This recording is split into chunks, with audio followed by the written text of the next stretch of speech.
Hi everyone, it's Chris here from Retro Consoles UK, and today we're going to do a buying guide for the Nintendo Wii. So Nintendo's best-selling games console. I'm going to show you a bit of the hardware, what stuff that I decided to go with, and I've picked out 5 or 6 of the best games that I think you should definitely be looking to pick up from day one. So let's fire straight into it. So this is the original model. So there's white, and they also came in black, it's quite popular as well. But most of the time you'll manage to pick up a white console. Good feature about this as well, you can play GameCube games on it. So if you get the old model, the version 1 model, there's a part on the top that opens up and lets you put 4 GameCube controllers in there. And there's also a part that opens up and lets you put GameCube memory cards in there. So that's a really cool feature. So if you don't want to use, if you haven't got a GameCube or you don't want to use it and you want to keep it nice and safe and boxed, definitely a good way to play, a good cheap way to play GameCube games is definitely by picking up a Wii. So there's an extra added feature. So the console itself has, it can either lay down flat or on its side. It does come with a stand that was in the box. So it has the disc tray there. Open in the front there, you can put an SD card. Has the sync button as well, that's how you sync up to the controllers. Power, reset and eject, so pretty standard console. Nice and small, lightweight on the back. You've got 2 USB ports on the back there. So there's no HDMI on this, but you can get HDMI converter pretty cheap online.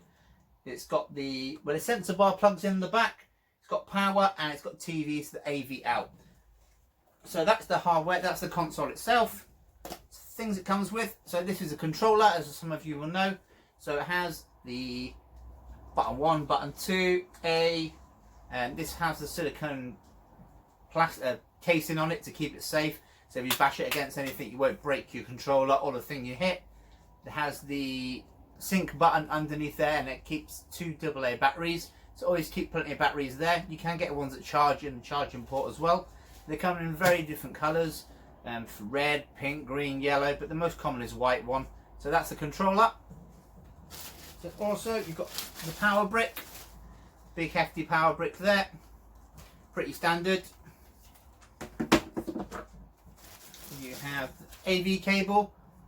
Like I said, you can get converters that convert the AV to HDMI pretty easy to pick up. Nice grey cable there. You have this, which is called the nunchuck.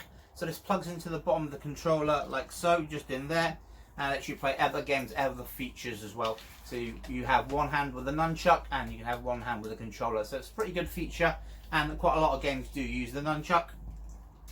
Another thing, the most important thing, if you're buying a Wii, you need to make sure it's got the sensor bar. With this, you can't use the motion controller, so you have to make sure it definitely has the sensor bar.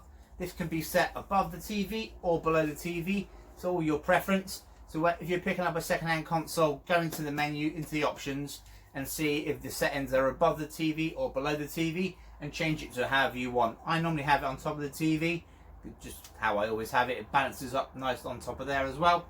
Somebody's put Velcro on the bottom there, so you can attach it however you want to on the top of the TV. So I'll fire through some of the games then. So these are probably some of the best games they brought out of the console. I'd say that day one purchases, so you can go out and buy a Wii. These are some of the games to definitely look out from day one. One of the most common games, so this is Wii Sports. So a lot of times this comes in a cardboard case that got bundled up with the console, or it also came with, you can get, there's a DVD case as well. So it has games like bowling, golf, baseball, tennis, boxing. So really good fun game. Play with your mates, loads of hours of fun on this. So this is definitely one to pick up on the Wii, and that's Wii Sports, definitely a must-have. Next up is probably one of my favourite versions of Mario Kart. So this is Mario Kart Wii. Quite cheap compared to other Mario games for Nintendo. It uses the wheel, which I really enjoy using the wheel. So it's an attachment that the controller sticks into. It just dips into a wheel, and that's the motion control there. So that's a really cool feature.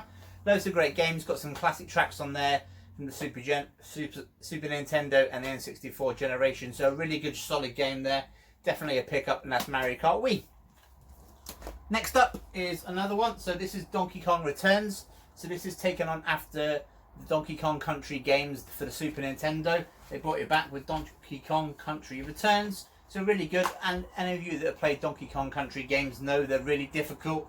This is a really good game, but not not difficult to pick up, but you don't get many copies of it unless you're going specifically to go and pick it up. So you don't see it in the wild too often, but definitely a game to pick up. Loads of gameplay out of it, really pulls back, really goes back to the old days of the Donkey Kong Country franchise. So it's definitely a big hit and a great pickup. Next up, this originally came out on the GameCube, and it's really quite an expensive game on the GameCube. So if you want to play Zelda Twilight Princess, it's definitely worth picking up for a fraction of the price on the Wii, and it's definitely one you need to add to your Wii collection. What can you say? It's a classic Zelda game, a lot cheaper than the version on the Wii, plenty of hours of gameplay, definitely another one to pick up and much cheaper and a much better way of playing it than getting the GameCube version. So I definitely recommend picking Legend of Zelda Twilight Princess up on the Wii. Another one, so as you know, Nintendo are famous for making great platform games, especially the Mario franchise. So this is another one where they went a different kind of way, and it's a really exciting game, really fun, lots of puzzles to be doing. They brought 2 out, but this is Super Mario Galaxy. So this is the first one. Like I said, they brought 2 out. You go around different planets, picking up, doing loads of different levels, completing missions and stuff. So really good game, plenty of hours of gameplay. Another fantastic Mario game by Nintendo, so definitely worth picking up day one. And last one is one I've only played recently, so Metroid Prime 3 Corruption. So it's a Metroid game. They brought a couple out for the Wii. There is a trilogy that has obviously 3 games on it, and it's quite expensive, but definitely this is the one I would prefer, I really like and enjoy, and definitely one you should be looking to pick up as well. Plenty of hours of gameplay, fighting. So what do you think of my game selections? So here you have them there. Here are the 6. Definitely games you should be picking up, looking to pick up at the start. Do you have a Wii collection? Have you played a Wii before? Is it something you're looking to start collecting? Don't forget, if you like this kind of video, give me a thumbs up and leave a comment down below. I've done Mega Drive 1 last year, so look down that for that. The perfect buying guide for Mega Drive as well. I'll do a few more. If you really like the content, don't forget to subscribe, and I'll see you next time. Thank you.